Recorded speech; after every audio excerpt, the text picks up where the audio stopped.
Bonjour, bonjour à tous, traders, tradeuses sur les marchés Forex. Un marché qui est plutôt calme, en mode correctif. Les propos de Jérôme Powell hier n'ont pas apporté beaucoup de grains à moudre au moulin des opérateurs. On reste sur la même politique qui reste agressive. Malgré tout, quand je dis agressive, ça veut dire hawkish. Vous entendrez sans doute ce mot. Ce matin, par contre, nous avions un chiffre de l'inflation en Grande-Bretagne qui est sorti certes au plus haut depuis 1982, mais par contre un peu plus faible qu'attendu et qui a amené une petite correction de la livre. On va voir tout ça en graphique. Avant ça, l'avertissement traditionnel sur les risques.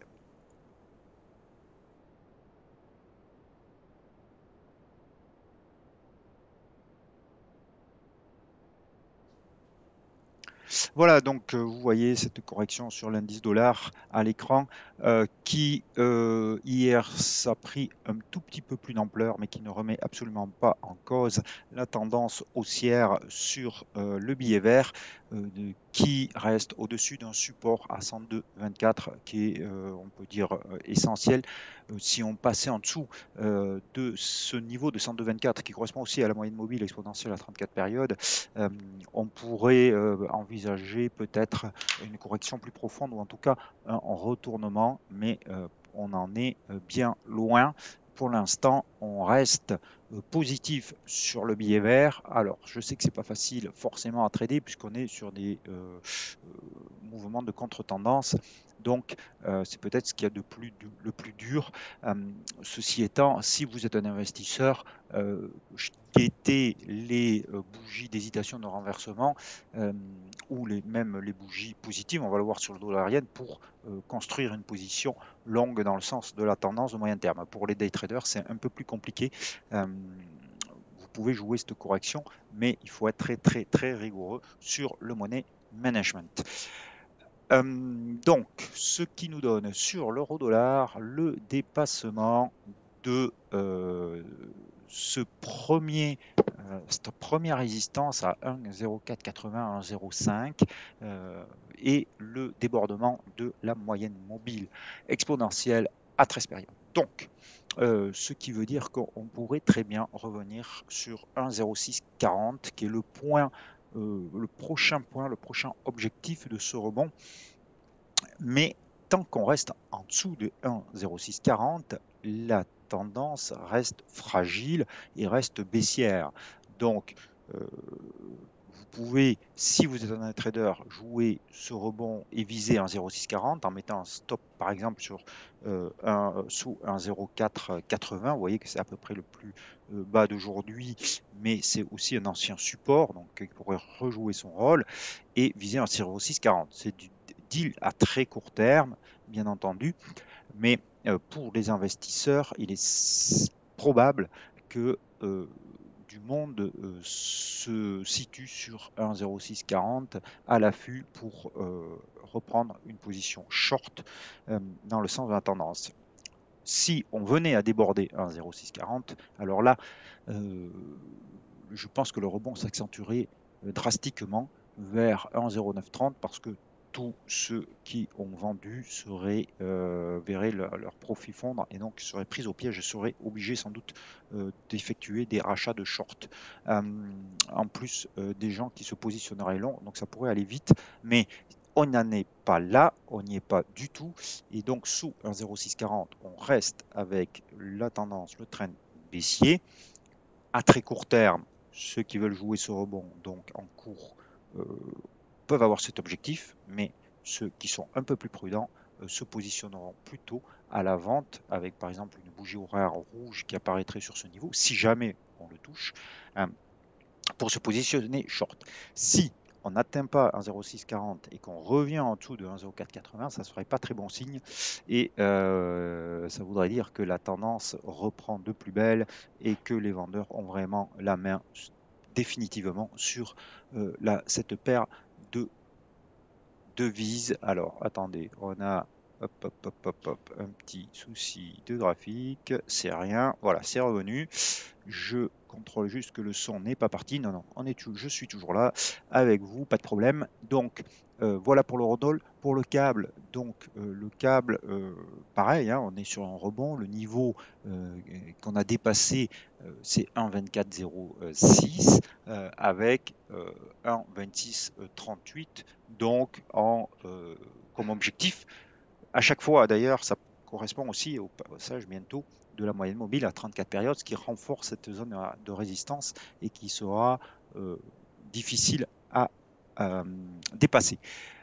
Donc, pareil, nous sommes même chose sur un deal de contre-tendance pour les day traders, donc plutôt haussier pour l'instant, mais la tendance reste toujours négative, donc prudence. On ne peut pas voir encore un retournement de moyen terme parce que nous avons eu ces trois belles séances de hausse. Et on verra comment se termine cette bougie du jour, mais elle est déjà négative.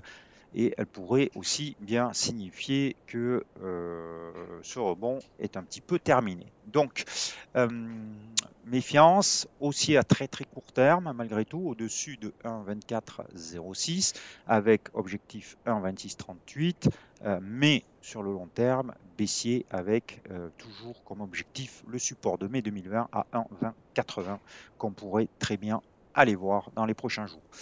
Le rebond, le rebond, il a concerné toutes les devises à risque hier, puisque on a des ventes au détail qui sont sorties meilleures que prévues aux États-Unis.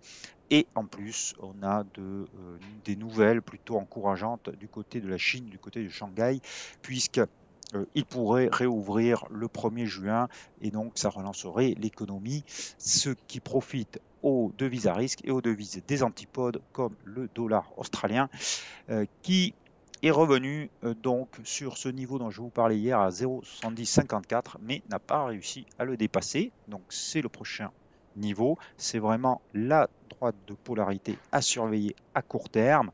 Si on la dépasse, on pourra avoir un retracement plus important et aller chercher par exemple, vous voyez, un retracement Fibonacci à minima de 38,2 qui correspond au passage de la moyenne mobile à 34 périodes. Donc deux éléments, deux indicateurs qui coïncident et qui renforcent donc une résistance à 0,7148. Mais si, seulement si, on dépasse 0,7054 pour l'instant, on garde sous ce niveau un biais malgré tout baissier.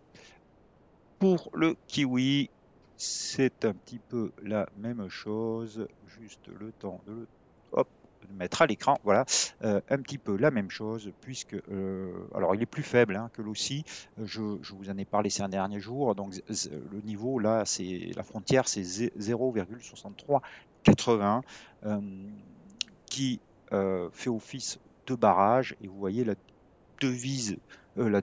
bougie du jour d'hésitation. Il est certain que si on clôture comme ça ce soir, on a une probabilité plus forte de voir demain une séance baissière qu'au haussière. Mais il faudra dans tous les cas attendre cette confirmation parce que cette bougie d'hésitation, ce doji qui est en formation, ne suffit pas à lui-même, même s'il est juste sous une résistance. Il montre juste que le rebond est en train de s'effriter. Donc regardez bien la clôture ce soir et la forme de cette bougie sur le kiwi qui pourrait relancer la baisse et signifier que le rebond est déjà terminé. Sur les paires contre franc-suisse, parce que je sais que vous aimez bien ça, l'euro suisse est toujours capé par cette moyenne mobile à 200 périodes.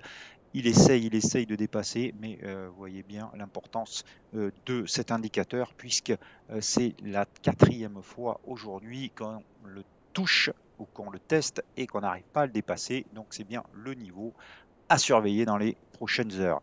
Le dollar suisse, lui, corrige enfin un petit peu après cette hausse vertigineuse, c'est bien logique, il reprend son souffle.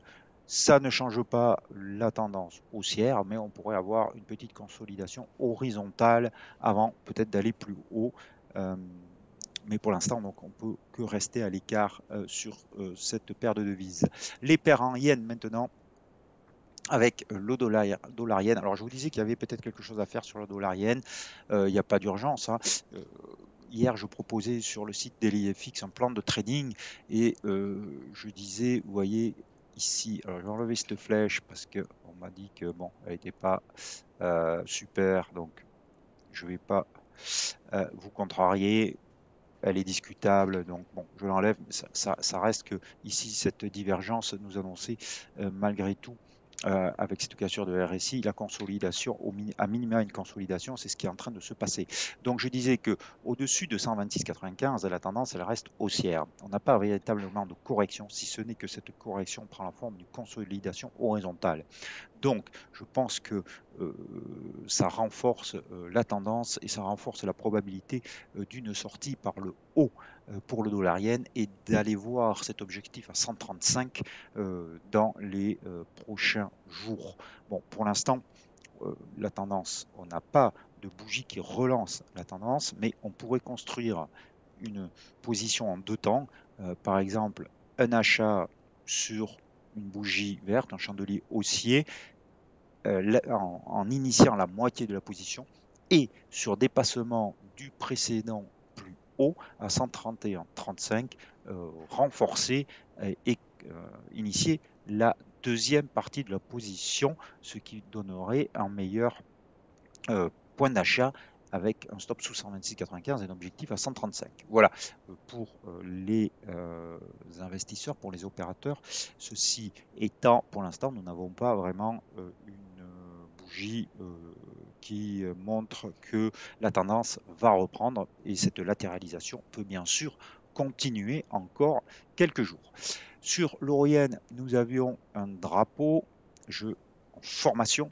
Je vous en ai parlé hier. Hier, on est quasiment allé chercher le plus haut du drapeau. On corrige aujourd'hui. Donc, c'est une consolidation. Ce n'est pas une remise en cause de la tendance. Et donc là, c'est simple. Il faudra surveiller la sortie du drapeau pour se positionner. Mais comme, contrairement au dollar yen, on est sur une consolidation quand même avec un canal baissier, puisque c'est la forme du drapeau, on ne prendra pas le risque là de construire la position en deux fois, puisqu'on peut très bien avoir un nouveau test plus bas et donc prendre un risque trop important. Donc pour l'euro yen, surveillez la sortie du drapeau. Par le haut, bien sûr. Sur le sterling yen, il ne se passe pas grand-chose. On a une reprise quand même haussière, mais on n'a pas dépassé les précédents sommets. La bougie quand même d'hier est assez encourageante, donc on va garder un biais haussier sur le sterling yen malgré le chandelier du jour. On garde le biais, mais on n'a pas encore l'étincelle pour enclencher une position. Et sur l'AUD yen, c'est un petit peu la même chose. On peut même, comme sur l'euro yen, déterminer un drapeau ici.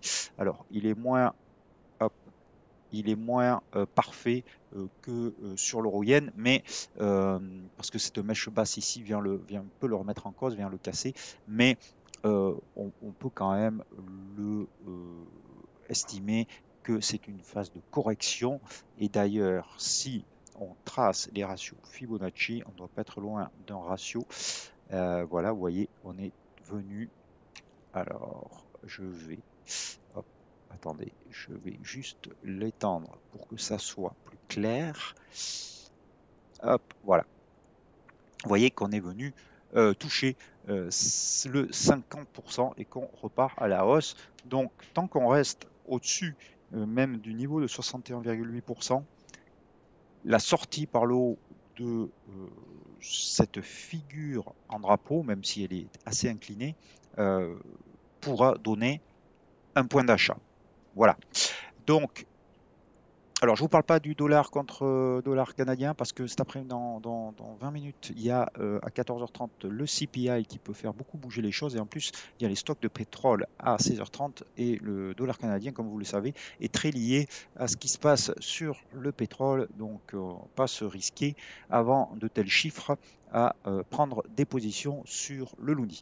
Donc, vous voyez que vous avez pas mal de choses à surveiller, notamment sur les paires en yens. On n'a pas encore une fois, je me répète, mais on n'a pas le signal déclencheur, mais le plan de trading où on serait short yen prend petit à petit forme et se dessine. Il faut juste attendre le signal.